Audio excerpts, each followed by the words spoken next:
Baruch Adonai, Elohei Israel Adonai, santo es el Señor. Min haolam, Baruch haolam, alaba su nombre, por siempre será. Min haolam, Baruch haolam, santo es el Señor, Dios de Israel. ¡Hey! Y las naciones lo alaban, e Israel mira, amén. Y todos cantan, aleluya, e Israel mira, amén. Y las naciones lo alaban, e Israel mira, amén. Y todos cantan.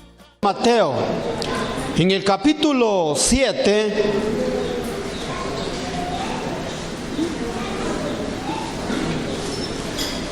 del 21 al 23 dice así, la palabra del Señor, en el nombre del Padre, del Hijo y del Espíritu Santo.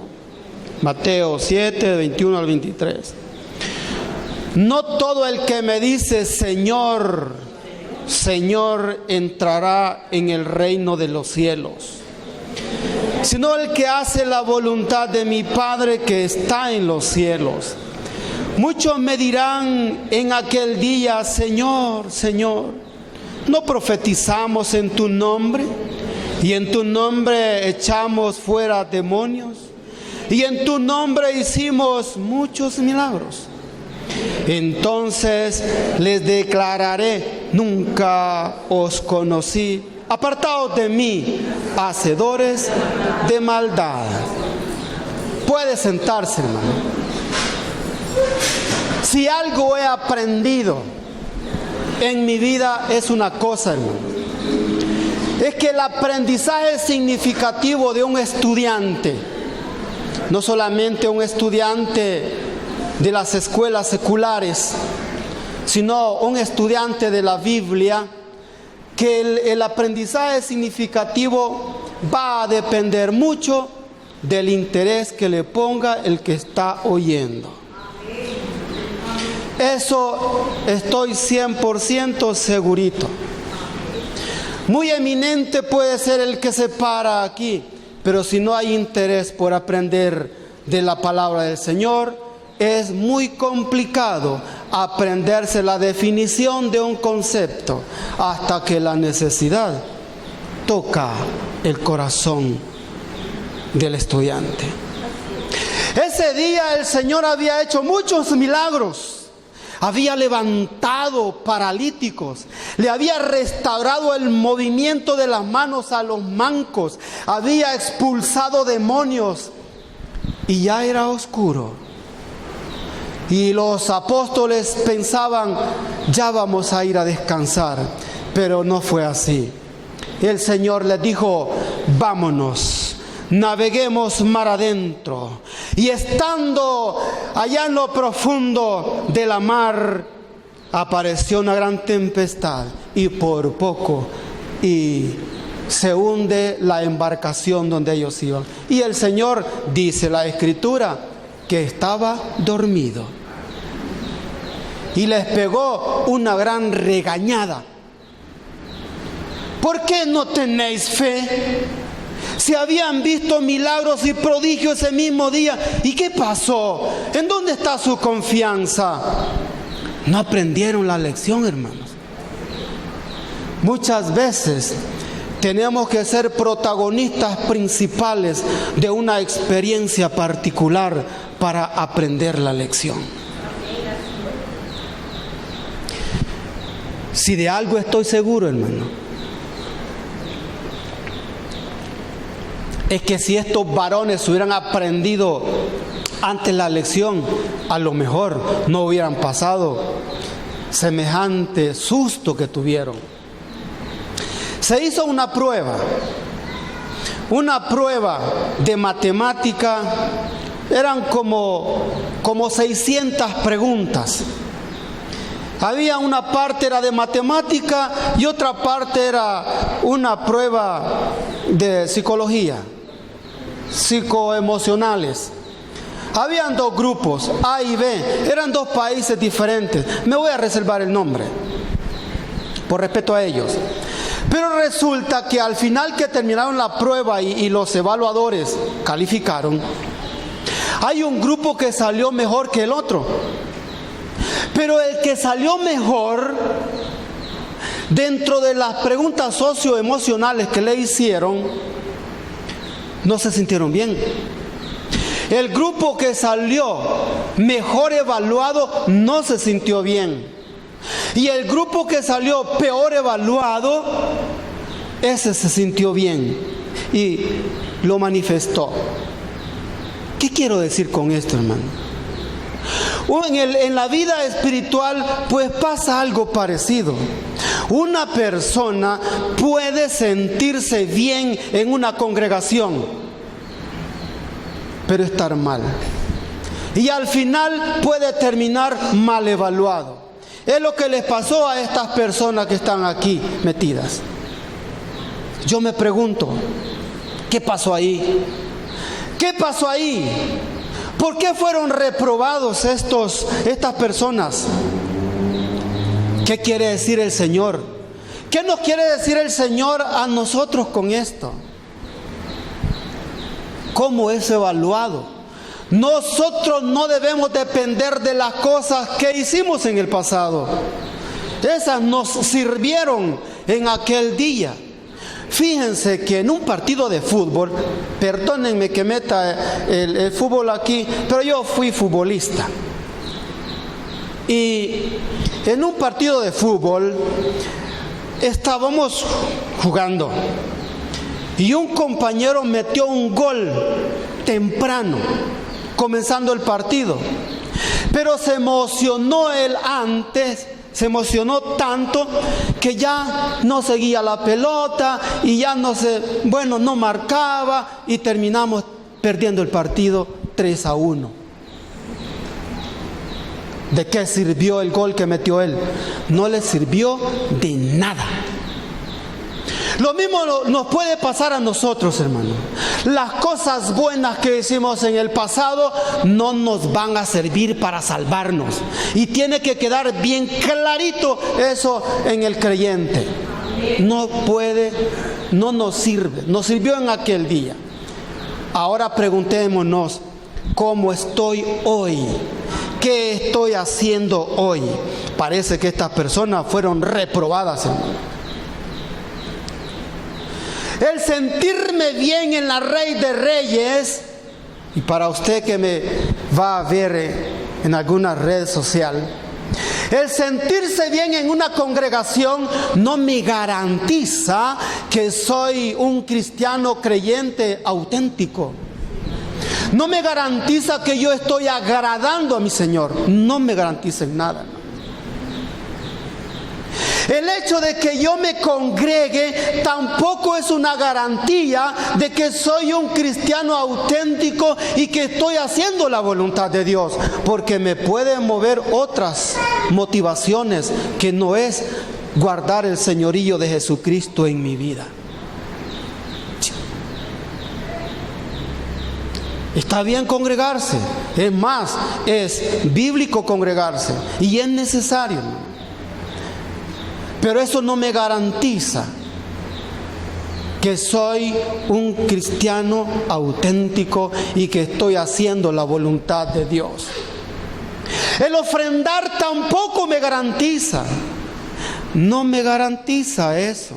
Porque yo lo puedo hacer por otras motivaciones que no es las sanas como Dios quiere que sean las ofrendas. Porque lo puedo hacer por necesidad o con dolor. Sí. El hecho de que yo tenga un liderazgo en una iglesia no garantiza que eso me convierte en un cristiano auténtico y que yo esté haciendo la voluntad de Dios. Porque dice aquí la escritura, miren: sino el que hace la voluntad de mi Padre que está en los cielos. El que yo me sienta bien en una congregación tampoco es una garantía de que yo estoy haciendo la voluntad de Dios y que sea un cristiano auténtico y que eso me va a garantizar la salvación. No. El que sea bautizado tampoco me garantiza. Mire lo que le pasó al Simón el mago. El mismo Pedro, quizá ese mismo día, le estaba comprando al Espíritu Santo. Y le pegó una exhortada tremendísima. Apártate, le dijo, perezca tu dinero contigo. Arrepiéntete y ahora tal vez te perdona el Señor. Tampoco es garantía esas cosas, que yo estoy haciendo la voluntad de Dios. Y yo me preguntaba, bueno, y entonces, ¿qué está pasando ahí? ¿Cuál es el problema de estas personas?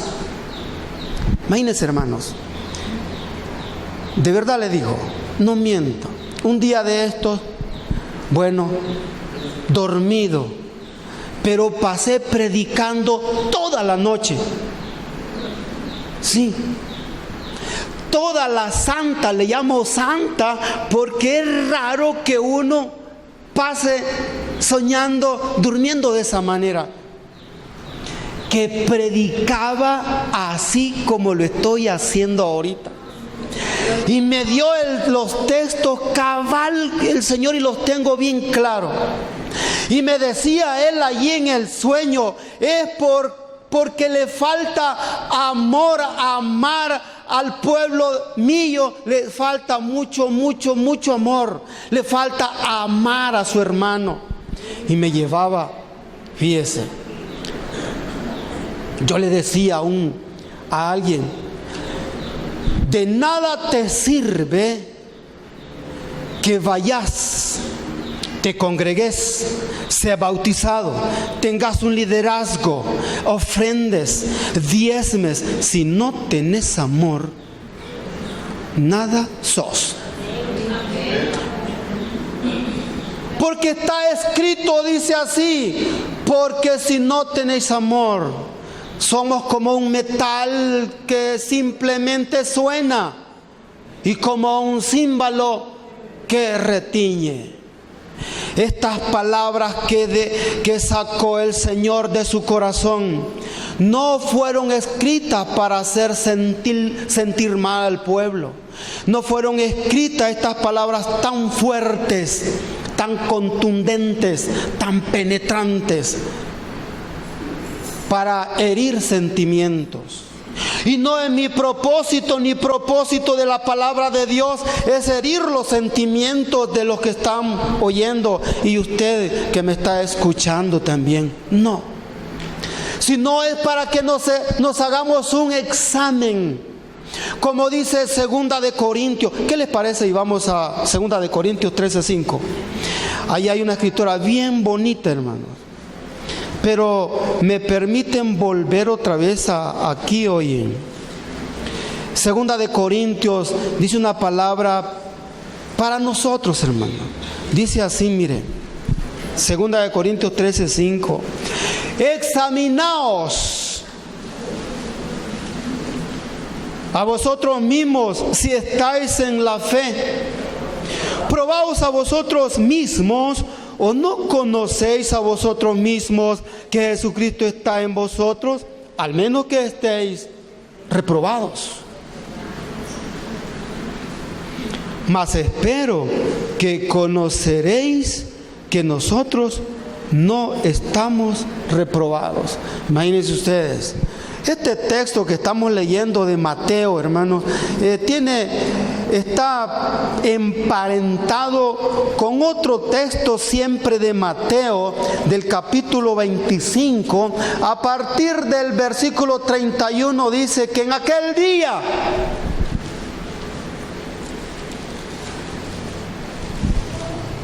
cuando los ángeles aparezcan con el Rey, apartará las ovejas de los cabritos. Las ovejas las hará a la derecha y los cabritos a la izquierda. Y en el versículo 34 dice una expresión tan linda. Pero mire lo que dice el 41. Está la expresión más fea, hermano. Yo le voy a hacer una pregunta a usted y también a usted. ¿Cuál es la expresión más preciosa que ha escuchado usted en su vida? ¿Y cuáles son las expresiones más horribles que usted ha escuchado en su larga o corta vida? ¿Cuál? Yo no lo sé. ¿Será en aquel día cuando recibió la noticia que su hija había nacido? Y le dijo que había nacido en un parto normal y que el niño estaba sano. ¿Se da cuenta usted que es madre, que usted es padre? Qué lindo es escuchar esas expresiones. Se necesita estar ahí. ¿O será cuando recibe un título? Cuando su niño fue graduado de parvularia y dijeron su nombre. Son cosas bien lindas, bien bonitas, ¿verdad? Escucharlas. O cuando usted se graduó de bachiller, cuando usted se graduó de profesor o de licenciado o de ingeniero o de médico. Y desde allá, desde un escenario, nombraron su nombre, por cuanto fulanito de tal cumplió los requisitos que la carrera exige, es conferido ya como médico, como ingeniero, como licenciado. Esas cosas son bien bonitas, hermano, bien bonitas. O que una llamada telefónica que le dijeron: mira, tu solicitud fue aceptada, el día lunes venga, porque aquí está tu trabajo. Y tenía 3 años de no trabajar. Esas noticias son preciosas. Pero vámonos al otro extremo. ¿Cuáles son las palabras, las expresiones más horribles que usted ha escuchado? Una llamada telefónica, que alguien se murió, alguno de la parentela se murió. Eso es horrible, hermano. O que a alguien le dijeron, oyó la noticia que dijeron hubo un accidente y es fulanito de tal. O el médico le dijo: mira, es un cáncer terminal que tiene. Yo no quiero escuchar eso, hermano. Imagínese usted, hermano, cuando el Señor le diga: venid, Moisés, bendito de mi Padre, heredad del reino preparado para ti desde la fundación del mundo. Fíjense que yo esto se lo estaba diciendo a un grupo como de unos 25 jóvenes. Rapidito cayeron. Los 26 que estaban ahí, ni 25 era, aceptaron a Jesucristo ese momento. Porque miren, este mundo solo malas noticias se ven. Pero los hijos de Dios estamos facultados y tenemos ese derecho de escuchar buenas noticias y rechazar las malas noticias. ¿Cuántos aceptamos las buenas noticias de cada día? ¿Cuántos rechazamos las malas noticias? Dígalo así: yo rechazo toda mala noticia y acepto buenas noticias, porque tenemos esos derechos, hermanos. Mire, pero mire el 41 que dice. Dice, a los de la izquierda les dice, maldito les dice. ¿Qué más les dice en el 41? Malditos. Los mandó al infierno. Bueno, en realidad Dios no manda a nadie al infierno, ¿verdad? Sino que se van solitos. En el infierno solo creyentes hay. ¿Y por qué? Sí, porque allá van a creer que lo que decían aquellos aleluyas era verdad. Ya no pueden regresar. Sí. ¿Qué pasó con estos? No todo el que me dice Señor, Señor entrará en el reino de los cielos, sino el que hace la voluntad de mi Padre que está en los cielos. Yo le decía: Señor, ¿pero qué es hacer tu voluntad? Y esa es una de las grandes preguntas que nosotros hacemos. ¿Cómo yo puedo hacer la voluntad de Dios? Bueno, vamos a Primera de Juan, capítulo 2, pero yo voy a volver aquí hoy.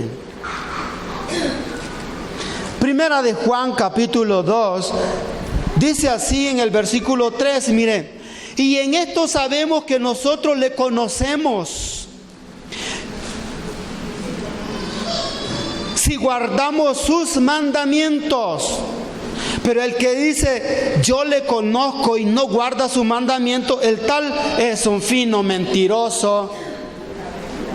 Entonces, hacer la voluntad de Dios es guardar su palabra. Aquel antiguo mandamiento que el Señor le dio al pueblo es guardar su palabra. Señor, le dije, ¿pero qué es guardar la palabra?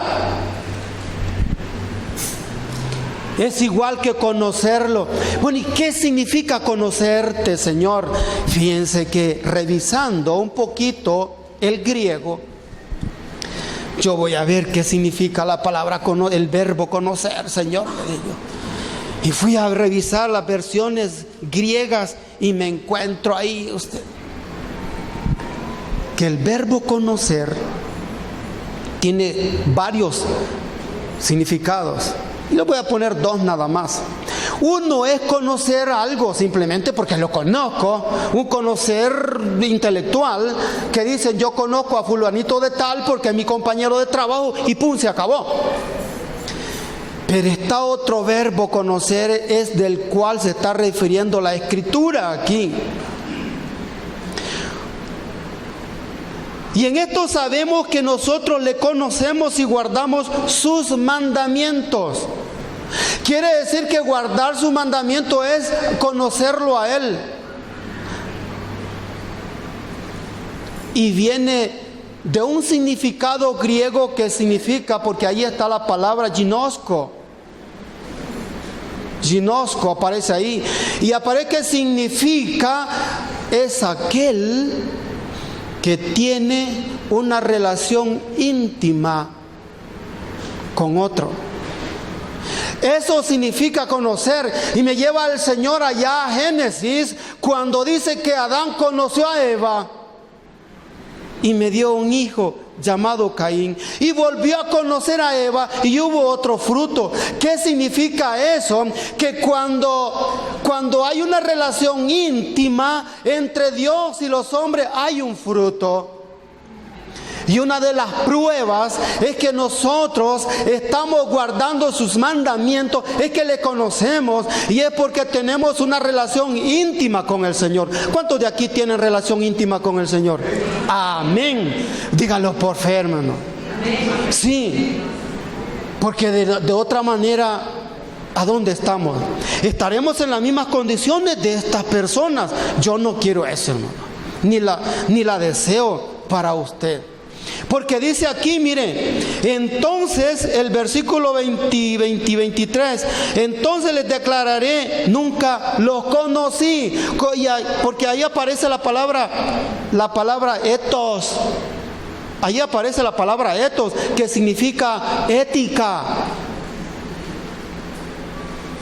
Y en una traducción que es un poquito mejor que esta, no estoy diciendo que esta sea mala, sino que nunca los conocí, dice ahí, porque nunca guardaron la ética de Cristo, nunca guardaron la ética de Dios, nunca fueron realmente mis discípulos, nunca yo tuve una relación íntima con ustedes. Fue ese gran problema que tenían estas personas. ¿Cómo la ves desde ahí? Fíjense que aparece también, ahí aparece un significado en latín que es conocere. Y bien, qué interesante esto, ¿no? Porque este verbo en latín, cuando lo escribe el traductor, dice, es aquel que le da un lugar en el corazón para que entre otro de afuera hacia adentro. Es como que su corazón, dice, fuera una cuadrícula y utiliza siquiera un cuadrito para que otro entre ahí y ocupe ese espacio. Y el corazón del hombre es como un trono, que cuando el Señor ocupa ese lugar, Él ocupa el primer lugar y Él es el rey. Entonces, tenemos una relación íntima con Él. Y este era el gran problema que estos señores tenían. Cuando yo dije, no guardan la ética de Cristo. Quiere decir que estos 3 textos estaba basado en que no guardaron la ética de Cristo. Por eso es que el título, si yo le pusiera título a este mensaje, le pondría: vivamos la ética de Cristo. Pero ¿cómo yo debo definir ética? ¿Ética qué es eso? Es una palabra griega que es ethos. Pero la ética siempre va acompañada con la moral. Las dos se definen de diferente manera, pero una se complementa a la otra. Definamos la moral como el conjunto de reglas, normas, hábitos, costumbres, tradiciones, valores. Pero ¿qué es un valor? Cuando una persona nace, estoy hablando físicamente, adquiere derechos y obligaciones. Y esos derechos tienen características. Esos derechos no son transferibles. Yo no le puedo transferir a mis derechos a otro. Estos derechos son universales porque se cumplen en cualquier parte del mundo. Estos derechos son irrenunciables porque yo no puedo renunciar a ellos. Estos derechos también son indivisibles porque no me los van a dar por partes. En el nacimiento espiritual, porque cuando la Escritura dice de modo que el que está en Cristo, nueva criatura es. Ahí está la base del nacimiento espiritual. Y cuando nosotros nacemos espiritualmente, y eso lo hemos experimentado acá también todos, de que cuando nacemos espiritualmente, también adquirimos derechos y obligaciones. Amén. Hay derechos espirituales que son principios del reino de Dios, que cuando los hacemos cumplir en nosotros, mire, de verdad, el enemigo lo piensa varias veces para atacarnos. Amén. ¿Sí? De hecho, debemos estar conscientes que por estar en los caminos de Dios vamos a sufrir ataques del enemigo. Los vamos a tener sí o sí, pero tenemos la facultad también de defendernos. Porque tenemos derechos. Y uno de esos grandes derechos es pedirle a mi Señor que nos guarde de las acechanzas del enemigo. Por eso es que dice la Escritura: por lo demás, revestidos con la armadura de Dios para estar firmes. Revestidos con toda la armadura de Dios. Tenemos derecho a ser acorazados con la coraza de justicia, hermano. Una coraza. Es como una especie bueno, digamos así, un soldado, un policía se pone un chaleco antibalas. Si volvieran a reescribir la Escritura a un lenguaje nuestro y cultura nuestra, no diría póngase una coraza, la coraza de justicia, diría póngase un chaleco antibala. ¿Sí? Póngase, dice la Escritura, el yelmo de la salvación. Entonces diría póngase un casco. Y si diría use la espada del Espíritu, no, hombre, utilice el AK-47. Porque la única manera que veamos la espalda de Satanás es que vaya huyendo de nosotros, ¿sí o no? Son facultades que nosotros adquirimos por haber nacido de nuevo, hermanos. Si estamos enfermos, tenemos la facultad de pedirle a Dios que nos sane. Si estamos en peligro, tenemos la facultad de decirle al Señor: sáname, defiéndeme, porque hay Escritura. Yo tengo la facultad de decirle al enemigo: porque escrito está, ninguna arma forjada en contra de ti prosperará, sino que condenarás toda lengua que se levante en contra de ti en juicio, porque esto es herencia de los hijos de Dios. bonito es nacer de nuevo, ¿verdad? Yo me doy cuenta que de verdad el Señor nos ama. Sí. Si el pan escasea en la familia, dice la Escritura, no te desampararé ni te dejaré. Jehová Jireh, Jehová proveerá. De verdad que tenemos ventajas. Son valores espirituales, hermano, pero son valores del reino, que nos hace a nosotros ciudadanos del reino. Y decía alguien por ahí que el éxito del cristiano creyente es conocer los principios del reino y vivirlo, conocerlo. Me estoy refiriendo a intimar con ellos, del verbo conocer, del cual yo acabo de explicar. Darle un lugar en el corazón, eso es conocerlo. Decía alguien por ahí, me gustó esto: tenga cuidado con tus pensamientos, tenga mucho cuidado, porque la moral estudia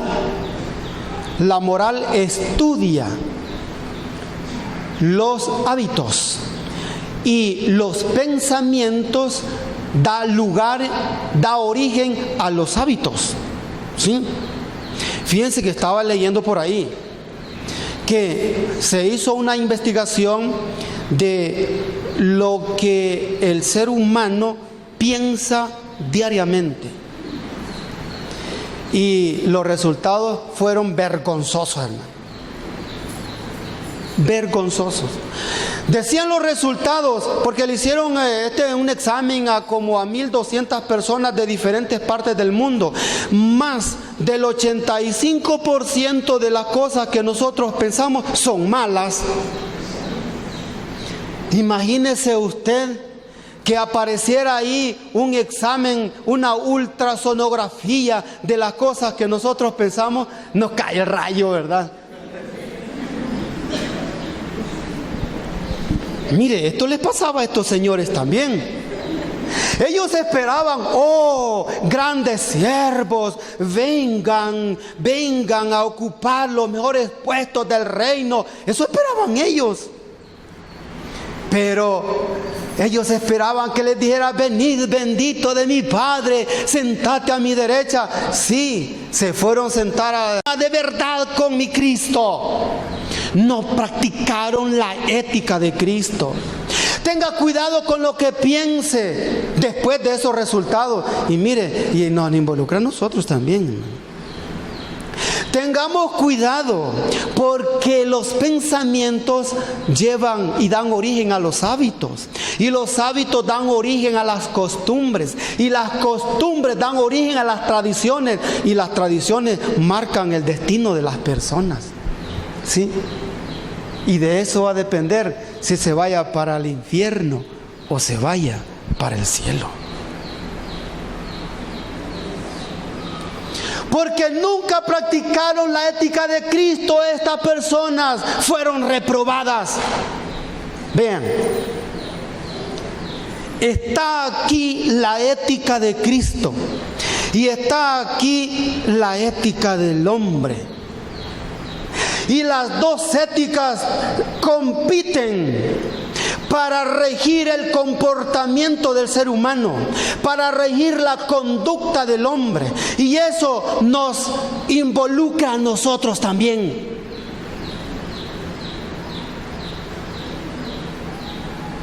Tres cosas pueden pasar. Una, los que guardan la ética de Cristo. Tengo aquí los que guardan la ética del hombre, pero también están los que están mezclados, hermanos. Y ellos también son reprobados.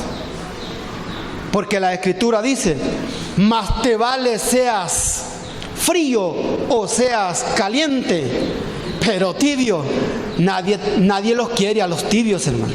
¿O sí? Nadie los quiere. Allá lo dice en la Odisea, dice eso, ¿verdad? Lo que sucedía es que ahí no había agua. y tenían que traer el agua de otras ciudades cercanas a ellos. Y el agua la conducían a través de conductos. Y el agua llegaba tibia a las casas. Y el agua tibia no sirve ni para hacer café ni para beberla. Por eso se agarró el escritor, el traductor, para decir y enseñarlos que eso pasa también con el cristiano tibio y a medias, el mezclado. Por eso la palabra de Dios dice: dejad las cosas del mundo, no améis al mundo, porque el que ama al mundo no ama a Dios. No puede agradar a Dios y al mundo al mismo tiempo. El mismo hermano Juan nos lo ratifica. Los deseos de la carne, los deseos de los ojos, la vanagloria de la vida emanan de la ética del mundo. Pero los expertos en ética y moral, ellos se han puesto de acuerdo que el mundo está regido por 7 sistemas éticos. Y miren ustedes cómo ha vulnerado a la iglesia evangélica. Porque el mismísimo Satanás tiene un ejército muy bien organizado y ha desplegado todos sus elementos en todo el mundo para combatir ¿a quién? A nosotros. Y no lo hace físicamente. El enemigo no va a venir a ponerle el pecado a un creyente como un ogro, como un animal con cachos. No. Se lo va a poner sutilmente. Va a utilizar el engaño. Son 7 sistemas éticos. Y hay otros que se derivan de ellos. Y todos son terminados en ismo. Como decía el maestro, me asusta todas las palabras que terminan en ismo.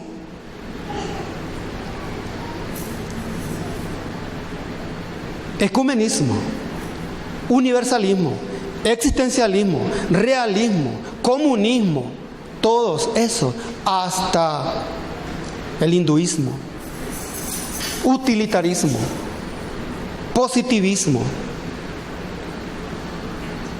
Veamos 2 que 3. Tengo 10 minutos.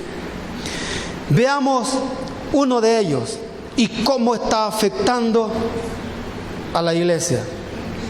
El hedonismo. Fíjense que este hedonismo no es nuevo. Pablo se dio duro con ellos. ¿Por qué creen ustedes que Pablo escribió a los corintios en el capítulo? Vamos, hoy sí, ya no voy a regresar a este hoy. Veamos lo que dice el libro de 1 de Corintios capítulo 10 versículo 23. 1 de Corintios.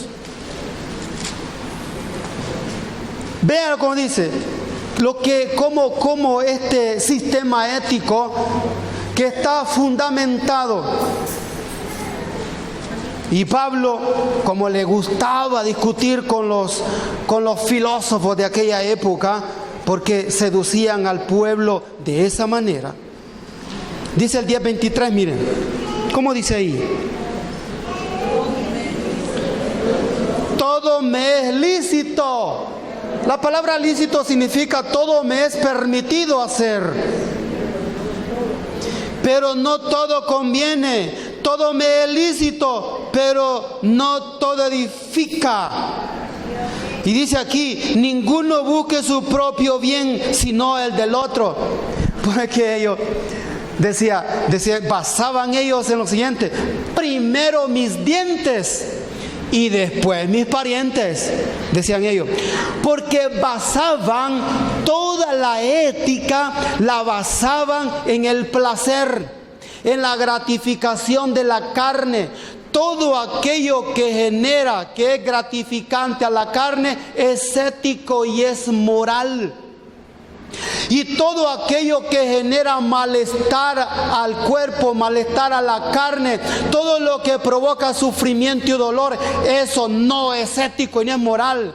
Por eso es que decían ellos, la carne, el cuerpo no tiene, ¿cómo decía? El espíritu no tiene que pagar lo que la carne hace. Por lo tanto, comamos y bebamos. Pablo discutía con ellos, con los hedonistas. Todo aquello que generaba placer, gratificación, eso era ético para ellos. Y eso se regó en el mundo entero. Y les voy a poner un ejemplo. Por ejemplo, en Estados Unidos. Hay estados en los Estados Unidos que es legal el consumo de la marihuana. Y si es legal, es moral. Pues la ética le dice a la moral que es correcto o incorrecto. Eso estudia la ética. La moral estudia el valor, estudia la norma. Y allá tienen como norma que es moral consumir marihuana. Sí, y se volvió una ley. ¿Por qué? Porque vieron que la mayoría lo hacía. Por ejemplo, en los países dice así, que si el 40% de la gente cree y está de acuerdo en el aborto, entonces legislemos a favor del aborto y digamos que eso es moral. O sea que cuando aquello se vuelve moda en un país o en una sociedad, puede eso convertirse en algo moral. Fíjense, hermanos, por ejemplo, la eutanasia. Si la eutanasia es una palabra siempre griega que significa muerte sin dolor, ¿sí? Bueno. Tanasia es muerte con dignidad. Y si hicieran un plebiscito y dijeran, bueno, más del 50% está de acuerdo en la eutanasia, entonces legislemos y se vuelve moral. Y delante de Dios, nadie tiene derecho a tomar la vida de otro, hermano. No tiene derecho a tomar la vida de otro. ¿Cómo afecta a la iglesia de hoy en día? ¿Qué cosas a nosotros nos parecen malestar en nosotros? Vean, si este sistema ético ha penetrado en la iglesia evangélica, le voy a poner un ejemplo. Alguien dijo por ahí, yo no ayuno porque me da hambre. Por favor, ¿y qué espera pues?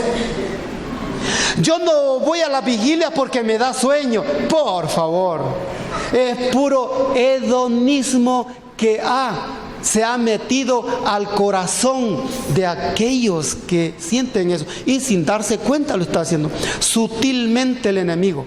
Y todos somos vulnerables a caer en ese sistema ético. ¿Sí? Eso sucede también en los púlpitos. Todo aquello que se vuelve costumbre. Vea bien, hay iglesias, como la mayoría oye música del mundo y pagana, entonces vamos a tomar aquello como costumbre y no es malo. Allí está metido el sistema ese. Pero hay otro sistema ético, como el positivismo moral. Ese positivismo moral que se ha metido también en las iglesias, que un grupo de personas deciden qué es bueno y qué es malo. Bueno, los mismos fariseos, ellos legislaron que más de 50 cosas que eran pecado hacer en día sábado. Pero ¿por qué ellos lo terminaron así? Y quienes pasaban por encima de ellos, allá los tenían en el Sanedrín y los mataban. ¿Sí? También en las iglesias pasa eso, hermanos. que por qué a unos castigan y a otros no. Porque a unos los toleran el pecado y a otros no. ¿Qué pasa ahí? ¿Es porque influye tanto también en el grupo? Eso pasa también en las iglesias, que le protegen el pecado a unos y le descubren el pecado a otros. Eso es positivismo moral, porque ellos deciden qué es malo y qué es bueno, aunque no lo digan abiertamente. Ese demonio se metió ahí.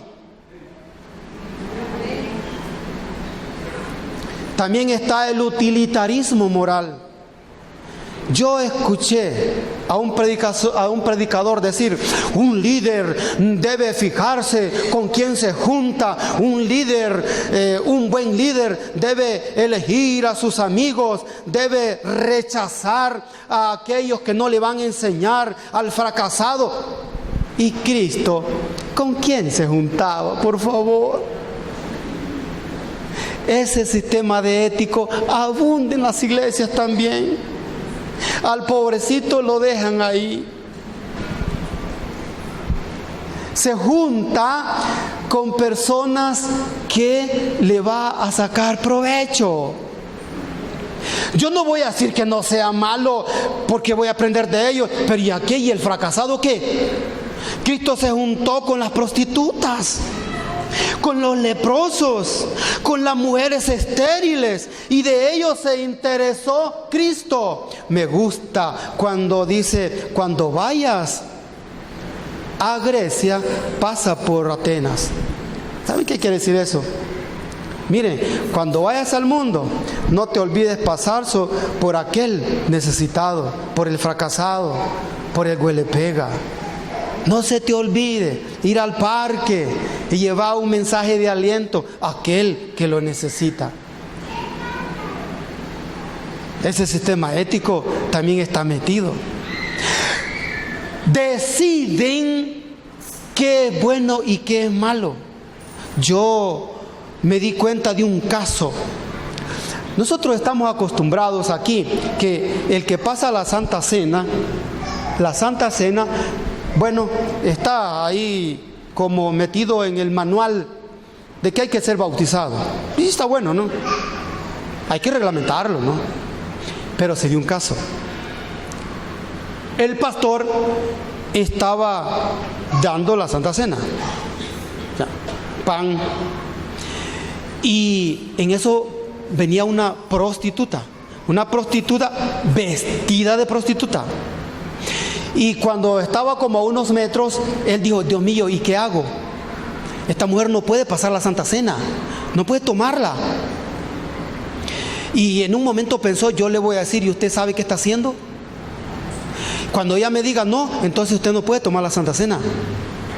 Y cuando llegó el momento de darle el pan, le dijo el predicador a ella: ¿sabe, señorita, qué es lo que está haciendo usted? Y la respuesta de ella fue esta: yo, le dijo, no sé qué es esto, pero sí sé que hoy me va a cambiar mi Cristo. Yo no vacilé en dársela, dijo. Pero ¿qué pasa?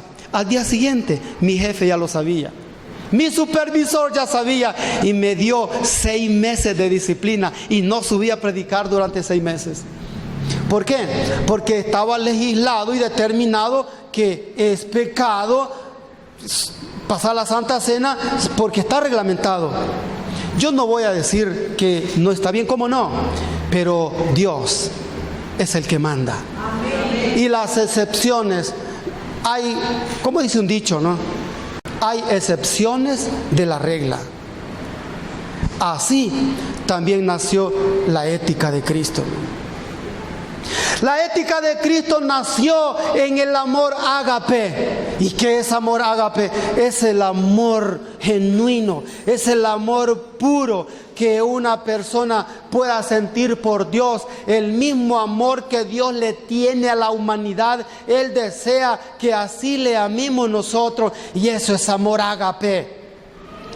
Si nosotros queremos amar a nuestro hermano con un amor ágape, significa desacomodarse yo para que él se acomode. Dios no desea que nosotros nos sintamos mal esta noche, sino que nos examinemos nosotros mismos a ver en qué estamos fallando. Porque ¿saben qué? Yo tengo bien claro algo, que cuando la palabra de Dios penetra hasta partir el alma, incomoda. ¿Sí? Pero la incomodidad, amados hermanos, la incomodidad nunca ha matado a nadie. No se sienta usted mal porque se siente incómodo cuando la palabra de Dios penetra y le hace señales. ¿Por qué? Por algo que no está haciendo bien y que está escrito aquí. No conozco a nadie que la incomodidad lo haya matado. Al contrario, la incomodidad, lo que pasa ahí es que está prosperando, él está aprendiendo, él está en movimiento. La incomodidad lo hace a uno moverse en los caminos de Dios. Mira lo que le pasó a Nehemías, pues. Él provocó incomodidad en su mismo pueblo, pero él caminó siempre. Hay que levantar polvo. La comodidad sí mata. Una persona cómoda mata esperanza, mata oportunidades de crecer, mata fe, mata esperanzas, se mantiene estancado, bebe agua contaminada. No depende de mensajitos trillados que ya tienen más de 10 años, que en su momento tuvieron validez, pero ahora es un mensaje fresco que necesita. Definamos la comodidad como aquellas cosas que nosotros controlamos. Mire, hermano, si usted está pasando una dificultad en su trabajo, véalo esto. ¿Es por qué? Porque de la comodidad pasó a la incomodidad. Porque el Señor lo tiene aprendiendo, por favor. Cuando uno está aprendiendo algo, por fuerza va a pasar incomodidades que le van a doler. Si no, vea, usted vive en la comodidad de un carro. Usted tiene vehículo, un buen vehículo, y de repente ya no tiene. Y le va a tocar que irse a su trabajo en bus. Mire, le va a pasar cosas incómodas en los buses, que lo topan aquí, que mal olor allá, que no sé qué. Tanta incomodidad que va a encontrar en el bus o en el microbús. Eso es un ejemplo de pasar de la comodidad a la incomodidad. Pero esta persona está aprendiendo mucho. Lo mismo pasa también en las cosas de Dios. Cuando pasamos de la comodidad a la incomodidad, es porque estamos aprendiendo. Aquellos discípulos pasaron de la comodidad a la incomodidad y estaban aprendiendo mucho. Mire qué pasa. Tenía 25 años de trabajar en una empresa y le pagaban bien, $3,500. De repente, ¡pum!, nada. Y lo indemnizaron, pero como tenía deudas, con lo que le dieron se acabó la indemnización y se quedó sin nada. No tenía un título universitario para decir, bueno, yo tengo esto que me respalda. Y comenzó a pasar incomodidades. ¿Por qué? Porque él controlaba lo que estaba pasando anteriormente, pero ahora ya no lo controla. Pero está aprendiendo. Se hizo cristiano él, se hizo creyente y ahora llora, porque él lloraba. Recién despedido lloraba porque se sintió humillado, y lloraba porque se vio en gran escasez, pero ahora llora, pero llora de gozo porque el Señor es bueno con él. Él me lo dijo a mí. Ahora yo lloro, me decía, pero lloro de gozo porque el Señor me ha enseñado muchas cosas en este tiempo de incomodidad. Miren qué pasa. Así nació la ética de Cristo, en el amor ágape, en la intencionalidad del corazón nace la ética de Cristo. Y les voy a poner un ejemplo, uno siquiera, oye. Mateo, en el mismo Mateo capítulo 5, versículo, me parece Mateo 5:21, cuando el Señor da el manual de ética, lo dio ahí en el Sermón del Monte. Mire, dice así, mire, Jesús y la ira. Oíste que fue dicho a los antiguos: no matarás. Y cualquiera que matare será culpable de juicio. Según la ética de los antiguos, esto pasaba. Pero yo os digo que cualquiera que se enoje contra su hermano será culpable de juicio, y cualquiera que diga necio a su hermano será culpable ante el concilio, y cualquiera que le diga fatuo quedará expuesto al infierno de fuego. Vaya, miren hermanos, ir a dar al concilio, al Sanedrín, eso era terrible, ¿no? Pobrecito, lo mataban. Que se amarre los pantalones quien iba a dar al Sanedrín. Pero llamarle necio, dice acá, no diga cualquiera que se enoje contra su hermano será culpable de juicio. La palabra enojarse tiene dos connotaciones, hermano. Una es enojarse, pues. Imagínense ustedes que dos personas pelearon, se discutieron, y una le recordó a la otra lo que linda la mamacita, ¿no? Ya. Pero al rato le dijo: vamos a tomarnos un café, hombre. ¿Qué pasó?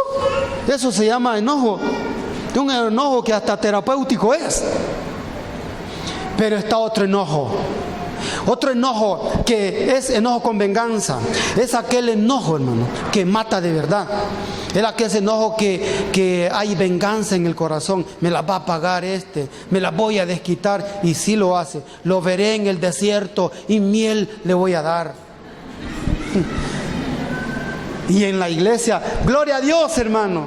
Dios es santo y quiere que nosotros seamos santos. ¿Sí? Dios le bendiga, hermanito. Dios le bendiga. Dios le bendiga. Pero me la va a pagar. Sí, eso pasa. Yo me di cuenta de un asesinato.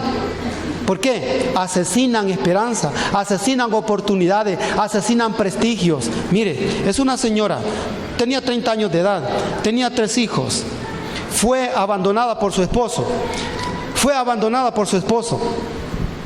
Y había un empresario en la iglesia que necesitaba una empleada para que le hiciera el café a los empleados en la fábrica. Y le dio el trabajo y le dio los 3 meses de prueba que dice la legislación laboral. Allá cuando faltaba poco para firmar el contrato, una hermanita gordita, hermano, no es de la Rey de Reyes hoy, con mantelina, exhortadora, oraba por los enfermos, sacaba fuera demonios y exhortaba a todo mundo y le decía: Dios le bendiga, y le daba la mano a todo el mundo. Era melosa, hermano. Pero la otra hermana le caía mal. Que por qué le caía mal, a saber, pero se fue a meter donde el empresario y le dice: hermanito, usted no sabe lo que ha contratado.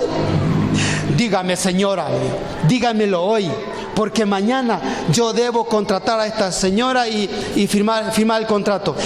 Yo tengo buenas referencias de ella, y estos 3 meses que han pasado se ha portado muy responsablemente, muy buena trabajadora. Ahora dígame, ¿qué pasa de Dios?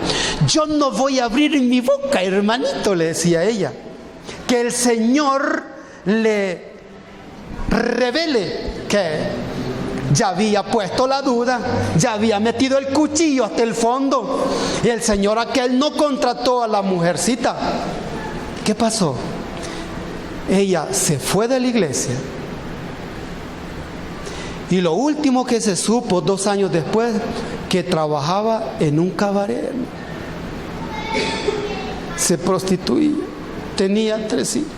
¿Quién la mató? ¿Cuántas oportunidades se matan por una lengua? El prestigio de las personas también se matan por algo que a lo mejor no sea cierto. Y si es cierto, pues la obligación es callar. El que dice: que ama a Dios y no ama a su hermano es un fino mentiroso. Acabamos de leer, el que dice que está en la luz y aborrece a su hermano, está en tinieblas y la verdad no está en él, dice la palabra. Este problema padecían estas personas también, que la intencionalidad del corazón no andaba bien. Construían edificios, grandes templos, llenaban estadios, sanaban a enfermos, entre comillas, pero no lo hacían con el corazón de verdad. La intencionalidad del corazón es la que manda, y la intención del corazón de cómo le sirvo a Dios, de cómo ofrendo, de que por qué me congrego, que por qué oro, eso me va a llevar y me va a catapultar, ya sea al cielo o al infierno, hermanos. La pureza del corazón se construye. Y en estos tiempos difíciles, con las comunicaciones, redes sociales, televisión y todo eso, es complicado construir un corazón puro. Ya lo sabemos. Es complicado, pero dice el Señor que sí se puede. Porque este mandamiento que yo te mando que guardes no es gravoso para vosotros, dice el libro de Primera de Juan 5. El libro de Deuteronomio capítulo 30 versículo 11 en adelante nos dice: este mandamiento que yo te mando hoy, que lo cumpla, no es grave para ti, ni está lejos.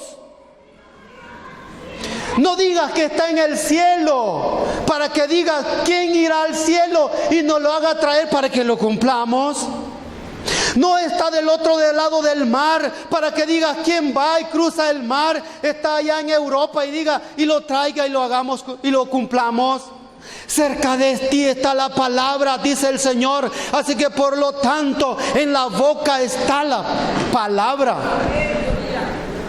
No es gravoso, sí se puede. La pureza del corazón es una estructura espiritual que se construye con el tiempo. Los ladrillos, pues los ladrillos van a ser despidos de los trabajos, humillación de su misma parentela, va a ser yo no sé qué, enfermedades, no lo sé, pero esos son los ladrillos que construirán la pureza del corazón. Porque ¿quién subirá al monte de Jehová? Dice el Señor. ¿Quién subirá? Sino aquel que tenga el corazón puro y tenga las manos limpias. Pero sí se puede. Si el Señor dice que no es gravoso, no es gravoso. Por eso, hermano, voy a terminar con esto. Y para que me oiga usted que me está viendo a través de este video, tenga cuidado con lo que piense, porque sus pensamientos dan origen a los hábitos.